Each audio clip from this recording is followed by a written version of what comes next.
자, 이제 신라입니다. 여기서 주목할 게 있어요, 여러분들. 고구려는 군사 강국입니다.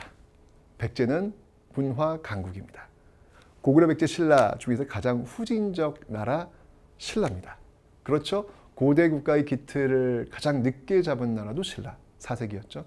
전성기 역시 제일 늦게 맞이한 나라도 신라, 6세기였죠. 항상 뒤처져 있는 모습이 신라였습니다. 그런데 여러분들, 우리는 알고 있단 말이에요. 그 최종 주인공은 바로 신라였다는 사실. 저는 이 역사를 공부하면서 이게 참 우리의 삶에 적용시킬 게 참 많이 있다는 생각이 들어요. 여러분들 지금 현재의 모습이 여러분 인생 모두의 모습이라고 생각하시면 안 돼요. 여러분 혹시 누군가의 비교를 통해 가지고 내가 혹시 뒤처져 있는 거 아니야 라는 불안감 가지실 수 있을 텐데, 그 모습이 여러분 현재의 모습은 아닐 거예요. 신라가 그랬잖아요. 결국 최종적 승리자는 신라가 되었듯이 끝까지 가봐야 하는 겁니다. 지금 현재의 모습이 미래의 모습과 똑같을 거라고 생각하지 마시라는 거예요. 네, 여러분도 여러분 개인의 신라 그 모습을 담아낼 수 있는 겁니다. 자, 가장 후진적 국가라고 이야기받았던 신라, 하지만 최종적 주인공은 바로 신라가 된다는 그 사실, 그 알면서 한번 출발해 보도록 하겠습니다. 자, 여러분들 신라는요, 이게 참 이게 느려요. 뭐든 느려요. 신라를 세운 사람이 누구죠, 여러분들? 신라를 세운 사람 김알지야. 네, 경주 김씨 시조이고요. 네, 신라를 세운 사람은 여러분은 박혁거세가 되겠습니다. 그래서 박혁거세가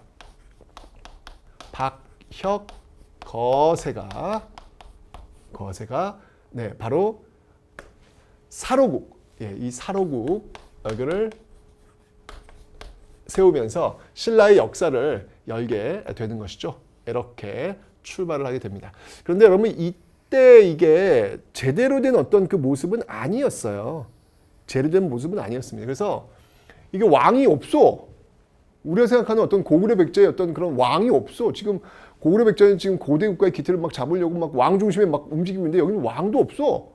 네. 그래서 그냥 여기는 돌아가면서 지금 이루어지고 있죠. 그 이후에 보면 알겠지만 여러분들, 박씨, 박혁거세, 그 다음에 석씨, 그 다음에 김씨, 이런 식으로 돌아가면서 왕위를 지금 이어가고 있단 말이에요. 그래서 박씨, 박혁거세, 석탈의 김알지, 그래서 혁거세, 석탈의, 그 다음에 알지. 경주 김씨들 여러분 시조잖아요, 김알지가. 그죠? 이때 보면 여러분들, 왕이 없으니까 왕 칭호를 뭐라 하냐면, 이때는 거세, 여기는 지금 거서간, 거서간. 그 다음에 이제 차차웅. 그 다음에 이제 이사금. 탈해하고 알지는 이제 이사금이라는 칭호가 붙고, 여기 이제 아예 요 사이에 이제 남의 차차웅이 있는데, 뭐 이런 식의 지금 왕도 아니야 여기는 지금. 거의 뭐야 이게 군장 단계인가? 뭐 이런 생각이 들 정도로 다른 나라 지금 막 빼가고 있는데, 지금 막 율령 비슷한 거 들어오고 있고 지금 막 그런 상황인데도 이 신라는 이런 식으로 지금 굉장히 지금 뒤처져 있는 그런 사회 조직의 모습들이 지금 나타나고 있다라는 거예요. 지금 이게요. 느려. 이게 언제까지 하면 4세기까지예요. 4세기면 여러분 어떤 시기야? 이미 4세기는 지금 고구려 백제는 지금 고대 국가 기틀 잡았고, 아예 4세기는 지금 백제 전성기가 오는 시기 아닙니까 지금. 그죠? 그런데 아직까지도 이런 거야 지금. 이게 이렇게 뒤처졌어요. 그러니까 쉽게 얘기하면 반에서 이렇게 보면 학업 성적이 가장 낮은 친구나 마찬가지예요. 근데 중요한 건 뭐냐면 그 친구가 나중에 최종적 승리자가 된다는 거예요. 반전이고 드라마예요, 여러분들. 그죠? 자, 도대체 어떤 일이 벌어졌는지 한번 그 내용을 한번 살펴보자는 이야기입니다. 자, 이 박석기 이런 식으로 지금 바뀌어가고 있는 모습들. 자, 4세기가 됩니다. 자, 이 4세기가 되었을 때, 엎친 데 덮친 격으로 여러분들 이때는요, 엄청난 위기가 옵니다. 왜? 왜가 쳐들어와요. 왜가 쳐들어와가지고 경주 일대를 그냥 완전히 그냥 쓸어버릴 기세야. 이때 왕이 누구였냐면, 왕도 아니지 뭐. 이때 이제 이 이사금 뒤에 마립간이라는 칭호를 또 쓰게 됩니다. 그게 누구냐면 바로 뇌물마립간이라고 있어요. 뇌물마립간. 자, 그래서 이 뇌물 마립간 등장합니다. 뇌물 마립간. 나중에 이제 뇌물 왕이라고 이제 될 겁니다. 이 뇌물 마립칸, 그러니까 거서관, 차차홍, 이사금, 마립칸, 마립칸. 이것도 이제 어떻게 보면 칸. 네. 왜 칸하면 이제 몽골 유목민족들에게는 최고 우두머리를 의미하는 거잖아요. 그래서 이제 이 신라인들의 지배층들이 그 흉노 뭐 이쪽에서 이제 전래되어 온 사람들 아니냐라는 이야기가 있어요. 그래서 그 쓰는 용어 칸 이런 게 있는 거 아니냐 뭐 이런 이야기가 있습니다. 어쨌건 간에 이 뇌물 마립간 때가 되어서 이 외가 쳐들어오니까 난리가 난 거예요. 그래서 이때 이제 SOS를 칩니다. 누구한테? 바로 광개토 태왕한테. 우리 앞에 배웠잖아요, 여러분들. 그죠? 그래서 이 고구려가 구원을 해줘요. 고구려가 구원을 해주고 있더라. 이때가 바로 광개토 태왕. 이 주체가 바로 광개토 태왕이더라. 라고 하는 사실. 광개토 태왕이더라. 라고 하는 사실. 네. 바로 from where 로부터 구원을 해주고 있더라. 이러면서 여러분들 이제 고구려의 어떤 그 영향력 아래 들어오면서 고구려 사람들도 이 뭐냐 이게 뭐가 이렇게 뭐 이렇게 누가 한 명 딱 지켜가지고 이렇게 뭐 이렇게 통치를 해야 될 텐데 뭐 돌아가면서 하니까 이거 뭐 이상해. 라고 해가지고 이제 이때부터 여러분 뇌물 마립칸시부터 마립칸이라는 이름도 쓰고요. 이때부터 이제 김씨에 의해서 원래 이제 박석김 돌아갔잖아요. 이제 그만 이게 뭐야 이게 지금 뭐 하는 거야 이게 지금 김씨 너희들이 그냥 해. 라고 해서 김씨에 의한 왕위 세습이 이때부터 이제 이루어지는 거예요. 야 정말 진짜 늦죠 여러분들. 굉장히 늦죠. 예, 이게 바로 이제 뇌물 마립간 때 있었던 그런 내용들이다라는 겁니다. 이게 4세기 모습이에요. 4세기가 되어서 이제 좀 중앙 집권 국가의 어떤 그 모습들이 이제 드디어 갖춰지고 있는 모습들. 이게 이제 뇌물 마립간 시대의 어떤 모습들이 되는 겁니다. 자, 그래서 4세기에 이제 고대 국가의 기틀을 좀 세우나 했는데 5세기에 또 위기야. 이땐 여러분들 누구? 장수왕. 이 5세기는 여러분들 고구려의 전성기라고 제가 설명드렸잖아요. 그죠? 예, 압박해 들어오는 거예요. 막 압박해 들어오는 거예요. 압박해 들어오니까 결국 이제 이때 체결했던 동맹이 있죠. 그 동맹이 뭡니까, 여러분들? 네, 바로 나제 동맹을 이때 체결하게 되는 거예요. 예, 나제 동맹을 이때 체결하게 되더라라는 거. 우리 앞에서 지금 그 백제랑 똑같은 거예요. 그죠? 그래서 나제 동맹을 이때 체결합니다. 나제 동맹.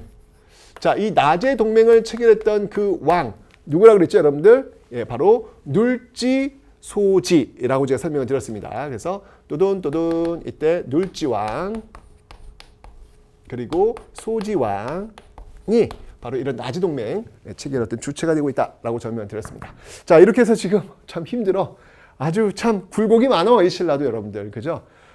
그러다가 이제 6세기가 돼요. 6세기가 되면서 이제 6세기 누구의 전성기예요, 여러분들? 바로 신라의 전성기입니다. 이제 드디어 6세기 이후부터는 이제 모두 다 신라의 전성기가 되는 것이죠. 항상 얘기했습니다, 여러분들. 전성기는 그냥 오는 것이 아니다. 바로 그 전성기를 누리기 위해서는 뼈를 깎는 변화의 과정이 있어야 된다. 개혁해야 된다. 바뀌어야 된다. 라고 설명을 드렸죠. 자, 이제 6세기 그런 걸출한 왕들이 등장하는데 그 개혁 군주 두 명이 바로 이 지증왕과 버풍왕이라는 거예요. 이 지증왕과 버풍왕의 시대가 있기에 이제 신라 전성기 바로 진흥왕의 시대가 열리게 되는 겁니다. 똑같아요. 고구려도 소수림왕의 시대가 있기에 광개토 태왕과 장수왕의 시대가 열리듯이 신라도 역시 마찬가지로 지증왕과 버풍왕의 개혁이 있기에 전성기 진흥왕의 시대가 열리게 된다. 자, 그럼 이들은 어떤 모습들을 보이는가 보도록 하겠습니다. 먼저 이 지증왕은요. 야, 이게 우리도 좀 이렇게 왕이라는 좀 칭호를 좀 쓰자. 왜 우리는 이러냐? 뭐 마립간이 뭐냐, 마립간이. 우리도 왕 하자, 왕. 그래서 이때부터 이제 왕이라는 이름을 쓰는 거예요. 왕이라는 칭호를. 그래서 이제 그 앞에 있는 뇌물 마립간도 뇌물 왕이 되고 이제 그런 거고. 그 다음에 야, 우리도 좀 나라다운 나라 이름을 좀 갖자. 무슨 사로국이니 서라버리니 뭐 이러냐? 우리도 이제 나라다운 나라 이름. 뭐 신라. 그래, 신라 좋다, 신라. 요때 이제 신라라는 이름을 또 이제 딱 나라 이름으로 딱 이제 정하게 되는 것이죠. 그리고 이제 지증왕 때 우리도 이제 좀 이렇게 정복 다른 나라 이렇게 우리가 이렇게 당하지만 말고 좀 이렇게 다른 나라도 좀 이렇게 정복 좀 하고 좀 고대 국가가 이게 뭐 정복하는 거라며 우리 좀 그런 거 좀 한번 해보자 라고 해서 정복한 나라가 바로 우산국. 우산국을 이때 정복을 합니다. 누구를 보내요, 여러분들? 예, 바로 이사부. 신라 장군 이사부 지하에서 웃는다. 독도는 우리 땅. 이게 이제 이때 지증왕. 이 우산국 편입하면서 독도가 이제 딱 들어오면서 이 독도가 이제 우리 영토 첫 출발이 되는 그 모습들이 지금 나오고 있는 겁니다. 그죠? 그리고 이제 경제적인 측면에서도요, 굉장히 많은 도읍을, 많은 변화를 보이고 있습니다. 자, 먼저 이때 좀 이 사람들이 좀 많이 있으니까 좀 이렇게 시장 같은 것도 좀 만들고 좀 이제 그러자라고 해가지고 동시를 만들어요. 그리고 이제 이때 우경을 또 장려하는 모습들도 보이고 있습니다. 우경을 장려, 소를 이용해서 농사를 짓는 모습들, 그리고 동시 시장도 좀 짓고요. 그리고 시장을 또 감독하는 동시전, 예, 시장 어떤 그 질서를 감독하는 동시전 이런 것도 좀 이제 만들는 어떤 그런 모습들이 지금 나타나고 있다라는 것이고, 그리고 이제 이때 이제 드디어 순장이라는 제도가 있었어요. 여러분 기억나시죠, 여러분들? 그 앞에 이제 부여, 순장 제도 있다 그랬잖아요. 그게 이제 사실 뭐 부여만 있는 게 아니라 굉장히 어떤 또 여기저기 있었던 모습들인데 지증왕 때 와가지고 순장을 또 금지하는 그런 모습들이 지금 나타나고 있더라. 요게 이제 6세기 지증왕 때 보여지고 있는 여러 개혁의 내용들이더라라는 겁니다. 바로 이런 개혁들이 있기 때문에 다르잖아요. 이전까지 내려왔던 어떤 그 자신들의 모습 껍데기를 벗고 새롭게 변화하려는 지증왕의 어떤 개혁들 보고 있습니다, 여러분들. 그죠? 자, 그리고 이제 버풍왕 시대로 옵니다. 이 버풍왕 시대로 와서는요, 싹 바꾸자 이제. 진짜 확실히 바꾸자. 라고 하면서 이때 여러분들 놀랍게도 연호도 써요. 예, 버풍왕 연호도 써요. 와, 건원입니다. 건원이라는 이게 신라 대단합니다. 연호는 제가 얘기했죠. 황제국만 갖고 있는 나라. 그래서 여러분들 우리나라 그 광개토태왕 때 그 영락이라는 연호 기억하라 대단하다라고 했는데 신라도 이때 막 쓰는 거예요. 대박. 건원이라는 연호 쓰고요. 그 다음에 이제 버풍왕이잖아. 고대국가의 주요 조건이 뭔데? 율령이래. 그래? 그럼 우리도 고대국가 할 거니까 율령하자. 그래서 율령을 이때 도입을 합니다. 버풍왕 때. 법이니까 율령. 물론 이제 이 법은 부처님의 법을 의미하지만 오늘 좀 쉽게 이해하자고요. 율령, 도입, 법. 예. 그래서 이제 17관등. 예, 이게 관리들의 어떤 등급을 17관등으로 나누는 어떤 그런 모습들 보이고 있고요. 그 다음에 이제 조직 체제, 행정조직 체제 개편에서 국방부 중요한 것 같아. 우리가 지금 이게 정복도하고 그러려면 뭔가 국방부가 필요할 것 같아. 라고 해서 병부를 또 설치하는 모습들. 병부가 지금의 국방부입니다. 네. 이런 어떤 그 토대를 차곡차곡 쌓고 있다는 얘기예요. 그 다음에 이제 이 신라만의 그 독특한 제도가 있어요. 그게 뭐냐면 지배층들의 어떤 그 신분 서열 제도인데 바로 골품제라는 게 있습니다. 이 골품제가 좀 정신 하나도 없다. 이거 좀 정비 좀 하자. 라고 해서 골품제를 또 정비하는 모습들, 그런 과정 속에서 귀족장, 상대 등, 너 귀족들 좀 어떻게 좀 관리 좀 한번 해봐. 라고 해서 또 상대 등을 또 이렇게 연결하는 모습들, 이런 것들이 지금 버풍한테 보여주고 진짜 많은 일을 하는 거예요. 그리고 중요한 거, 고대국가의 지금 조건이 뭔데? 율령과 불교야? 율령 됐고, 그럼 우리도 불교해. 불교를 공인합니다. 그런데 이게 엄청난 저항이 장난이 아닌 거야. 이거 외래종교잖아요, 그죠? 막 신하들이 난리가 난 거야. 있을 수 없습니다. 막. 그래? 어쩔 수 없지. 차도나. 이 차돈을 불러요. 차도나. 너가 좀 희생을 좀 해야 되겠다. 이게 이 사람들이 이게 불교를 수용을 안 하니까 너가 좀 희생을 해야 되겠다. 어떻게 하죠? 너의 목을 자를 테니. 헐. 거기에 아마 그러지 않았을까요? 이렇게 우유를 머금고 있어라. 네. 너의 먹을 자면 우유가 막 뿜어 나오고 그때 저 지붕 위에서 궁녀들을 시켜가지고 꽃가루 뿌리게 할게. 어쨌건 간에 팩트는 이거예요. 이 차도의 목을 잘랐더니 흰 피가 솟아오르고 하늘에서는 꽃비가 내렸더라. 뭐 이런 얘기잖아요. 그러니까 이 신하들이 놀래가지고 이게 바로 부처님의 힘이구나라고 해서 그때부터 불교를 믿었다. 뭐 이런 얘기 나오지 않습니까, 여러분들? 그래서 그런 과정, 그러니까 얼마나 힘들어요. 변화라고 하는 거, 개혁이라는 게 이렇게 힘들다고요, 여러분들. 근데 이런 걸 해야지만 전성기가 온다는 거예요. 역사에서 지금 또 한 번 얘기해주고 있는 겁니다. 그죠? 그리고 바로 금관가야를 이때 버풍왕 때 드디어 정복을 하고 있더라. 금관가야의 쇠퇴는 광개토 태왕 때고요. 멸망은 버풍왕 때, 신라 버풍왕 때 멸망되고 있다라고 하는 것도 여러분이 정리를 해놓으시면 되겠습니다. 자, 바로 이렇게 버풍왕의 그 개혁 내용들. 자, 이제 이런 개혁들이 세팅이 됐어. 이제는 어떻게 하면 되는 거예요? 이제 힘들게 했으니까 드디어 이제 전성기로 좀 이어지면 되는 것이겠죠. 자, 이렇게 갑니다. 자, 이러면서 이제 그 전성기 왕이 등장하니 그 왕은 바로 누구다? 바로 진흥왕이다라는 겁니다. 진흥왕. 이 진흥왕과 이 버풍왕의 개혁이 있었기 때문에 이 진흥왕의 어떤 그 전성이 나오는 건데, 자, 이 진흥왕은요. 근데 전성기를 하려면 여러분 조건이 있어. 조건이 뭐야? 뭘 가져가야 돼? 어느 지역을 가져가야 전성기를 누릴 수 있어? 어디예요?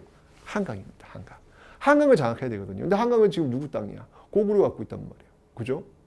근데 그때 진흥왕 파트너 성왕이 우리 함께 손잡고 고구려를 공격해서 한강을 회복하재. 오케이. 왜? 나제동맹이니까. 근데 욕심이 생긴 거야. 우리가 이제까지 어떤 그 후진적 국가에 머물러 있었는데 우리가 전성기를 구가려면 우리가 한강을 확보해야 되는 거 아니야? 그렇다면 나제동맹 이거 100여 년 동안 내온 건데 이걸 깨? 그렇지만 국익이야. 어쩔 수 없지. 라고 해서 결국은 딱 백제 뒤통수를 때려가지고 한강 지역을 확보하잖아요. 열받은 백제 성왕 한방 붙죠. 그게 바로 관산성 전투가 되겠습니다. 그 관산성 전투에서 승리를 합니다. 관산성 전투에서 승리를 하고 성왕을 전사시키고 드디어 한강을 장악했습니다. 와, 이야, 진짜 한강을 장악했네. 신라가 한강을 장악했네. 아, 신라가 드디어 한강을 확보하게 되는 모습들. 이게 바로 이제 진흥왕 때 보여지고 있는 내용들이라는 것이죠. 엄청난 겁니다. 자, 이러면서 진흥왕은요, 정복군주로서 굉장히 영토를 확장하는 어떤 모습들이 보이고 있는데, 그때마다 이 진흥왕이 좀 이렇게 어딜 가면 이렇게 흔적을 좀 남기는 스타일인 것 같아요. 나 여기 왔어. 그거 어떡할래, 그러면. 뭐 비석 하나 세워봐. 뭐 이런 거. 내가 이렇게 순수할 테니까, 돌아다닐 테니까, 돌아다니기보다 비석 하나 딱.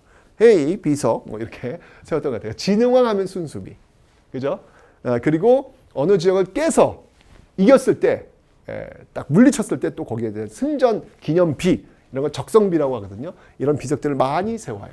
그래서 단양에 가면 진흥왕과 관련된 적성비가 있어요. 적성비가 있고, 그 다음에 영토 확장의 과정 속에서 세웠던 비석들이 있으니 그 비석을 우리는 순수비다라고 이야기합니다. 순수비. 그 지역을 이렇게 다니면서 세운 거죠. 근데 이 순수비 중에서 이 한강유역을 점령했잖아요. 이것과 관련 있는 대표적인 순수비가 있다면 북한산 순수비예요. 이 북한산 순수비는 바로 이 한강유역을 장악한 그런 어떤 결정적 근거가 되겠죠. 북한산 순수비는요. 근데 이 북한산 순수비를 이게 바로 진흥왕 순수비다라고 밝힌 인물이 있어요. 그 밝힌 인물이 이게 나중에 가서 조선 후기 실학자 김정희, 추사 김정희 있잖아요. 이 김정희에 의해서 이 북한산 순수비가 바로 이 진흥왕 순수비라는 사실을 이때서야 밝혀내는 그런 모습들도 있다라는 거 하나 여러분 기억을 좀 해 놓으시면 되겠습니다. 됐죠? 자, 뿐만 아니라 이 진흥왕은요, 이제 이 화랑도 있잖아요. 이게 좀 신의 한 수인데 이 화랑도를 개편합니다. 화랑도를 개편하고 있더라. 이게 이제 나중에 이제 여러분들 삼국 통일이 있어가지고 굉장히 중요한 역할을 하게 될 겁니다. 네, 나중에 이제 개백하고 그 황산모 전투에서 굉장히 곤혹스러운 위치 자꾸 지잖아요. 질 때 이제 화랑들이 나가가지고 정말 몸 던지면서 전세를 지금 뒤집어 놓는 어떤 그런 모습들 있습니다. 어쩌니 진흥왕이 어떤 이런 개혁들 과정 속에서 여러분들 지금 이제 한강 장악하니까 여러분들 여기서 이제 중국과의 직교역이 이루어지는 거예요. 그 중국과의 직교역을 또 이뤄냈던 그런 공간이 어디였냐면 바로 당항성입니다. 여기서 이제 당항성을 통해서 중국과의 어떤 직교역이 이루어지고 있더라라고 하는 거. 한강을 통해서 나오고 있는 모습 기억하시면 되고요. 그 다음에 이제 여러분들 진흥왕 때 드디어 대가야. 이 대가야가 멸망되고 있습니다. 대가야가 멸망되면서 완전히 이제 무너지게 되는 것이죠. 나중에 이제 여러분이 대가야가 무너지면서 이 김의 김씨들이 이제 신라로 편입이 되는 거예요. 근데 그때 이제 뭐 김무력이라든지 또 그 뒤를 이어서 김유신이라든지 그런 인물들이 지금 요 과정 속에서 지금 신라로 들어오게 되는 것입니다. 어쨌건 6세기는 바로 이 신라의 시대였고요. 그 신라의 시대를 이끌었던 전성기 군주가 바로 진흥왕이었다라고 하는 사실. 자, 이제 드디어 전성기 시대를 구가하게 되는 모습들이 나오고 있습니다. 진흥왕이 6세기였습니다. 자, 그러면서 이제 7세기로 넘어갑니다. 7세기로. 자, 7세기로 넘어가면서 신라는요, 당나라와 손을 잡게 됩니다. 자, 그러면서 나당 연합을 이루게 되죠. 나당 연합을 이루게 됩니다. 자, 나당 연합을 이루면서 어떻게 합니까, 여러분들? 나당 연합의 결과 백제를 먼저 멸망시키고요. 그 다음이 고구려를 또 멸망시키고요. 그죠? 이런 모습들이 지금 흘러가고 있잖아요. 자, 그런데 이 당나라가 약간 좀 생각이 좀 달라졌네. 당나라가 말이죠. 아예 신라까지도 그냥 다 장악해 보려고 하는 거예요. 이러면서 한판 붙게 됩니다. 그게 바로 나당 전쟁이 펼쳐지게 되는 것이죠. 나당 전쟁. 자, 이 나당 전쟁과 관련된 지역 반드시 기억해 두셔야 돼요. 바로 매소성, 그 다음이 기벌포 전투. 여기에서 승리하게 되면서 당나라를 축출시키고 드디어 삼국 통일을 이루어내게 되더라라고 하는 겁니다. 아시죠, 여러분들? 이 나당 연합과 백제를 멸망시키는데 굉장히 큰 공을 세웠던 왕이 있죠. 네, 이 왕이 바로 누구냐면 바로 김춘추예요. 김춘추. 김유신과 함께, 그죠? 나중에 이제 태종 무열왕이 되는 인물이고요. 그 다음에 이제 고구려를 멸망시키고 이 매소성 전투와 삼국 통일을 이뤄냈던 왕이 있죠. 그 왕이 누구냐면 바로 무열왕의 아들입니다. 바로 문무왕입니다. 이 문무왕 같은 경우는 나중에 죽어서 용이 되어서 바다를 지키는 호국 신이 되겠다라는 이야기를 했던 그런 사람이기도 하죠. 이렇게 되면서 결국 신라는 여러분 끝나지 않았어요. 이제 시작이야. 이제 통일신라로 올라가는 모습들이 이제 나타나게 될 겁니다. 이야, 정말 드라마야, 드라마. 그죠? 여러분들, 이렇게 뒤처져 있었던 신라가 삼국을 통일할 수 있던 배경은 무엇이었을까? 저는 유연성이었다는 생각이 들어요. 왜냐면 1등이 아니었잖아. 1등이 아니었으니까 1등만 계속하면 뭔가 모르게 이렇게 자신감이 너무 차 있다 보니까 뭔가 늘 갑이잖아. 그러니까 여러분들 고구려 연개소문이 그랬던 것 같아. 김춘추가 찾아갔을 때 변화의 여지가 없는 거예요. 왜? 고구려는 늘 싸워서 이겨왔던 그런 자신감이 있거든요. 어떤 위기도 극복해낼 거라는 그 자신감 뿜뿜. 네. 이런 것들이 좀 유연함을 좀 떨어뜨린 게 아닐까라는 생각. 반면에 신라는 유연하다는 거예요. 살아남기 위해서는 어떤 누구라도 손잡을 수 있는 그 유연함이 있다는 이야기죠. 결국 당나라를 끌어들여가지고 우리 어떤 그 역사적으로 본다면 이거 좀 논란의 소지가 있지만 어쨌든 신라의 입장에서 본다면 이건 대박이었죠. 그죠? 결국은 삼국의 통일의 주인공이 될 수 있었다는 사실. 이런 것들은 우리가 좀 꼭 기억해 봐야 될 것이 아닐까라는 생각이 듭니다. 여러분들 다시 한번 말씀드립니다. 신라가 최종적 주인공이었다는 거, 내 모습이 지금 모습이 앞으로의 모습과 똑같을 거라는 생각을 하지 마시라는 거.